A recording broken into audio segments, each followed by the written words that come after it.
Hello বন্ধুরা, সবাই কেমন আছেন? আশা করি ভালো আছেন। আর ভালো তো থাকতেই হবে, ভালো না থাকলে হবে কি বলো? সবসময় নিজেকে ভালো ভাববেন তো ভালো থাকবেন, সবসময় নিজেকে অসুস্থ ভাববেন তো অসুস্থই থাকবেন। যেমন ধরুন আমি তো কত অসুস্থ, আপনারা প্রায় সবই জানেন। আমার অ্যাক্সিডেন্ট হয়েছে, আমি অসুস্থ, অনেকটাই অনেকটাই অসুস্থ। মানে কিছু তো আপনাদের জানাও আছে, আর কিছুটা নিজেও জানি যে আমি অনেকটাই অসুস্থ। তো আমি কখনো নিজেকে অসুস্থ বলে ভাবি না, কেননা অসুস্থ বলে ভাবলে আমি আরও অসুস্থ হয়ে পড়ব। তাই সবসময় নিজেকে মনে করি যে আমার অসুখ হয়েছে তো কী হয়েছে, আমি তো সুস্থ হব।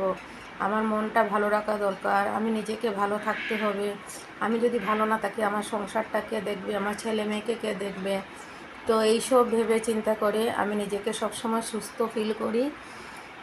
নিজেকে যখনই আপনি সুস্থ ফিল করবেন, ভালো ফিল করবেন, অবশ্যই আপনি মনের দিক থেকে অনেকটা এনার্জি পাবেন। আপনাকে তাড়াতাড়ি সুস্থ হতেই হবে।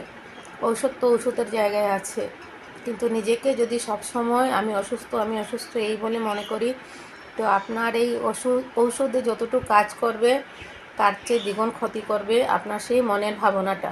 তো আমি নিজেকে কখনো কোনো দিনও বন্ধুরা অসুস্থ বলে মনে করি না।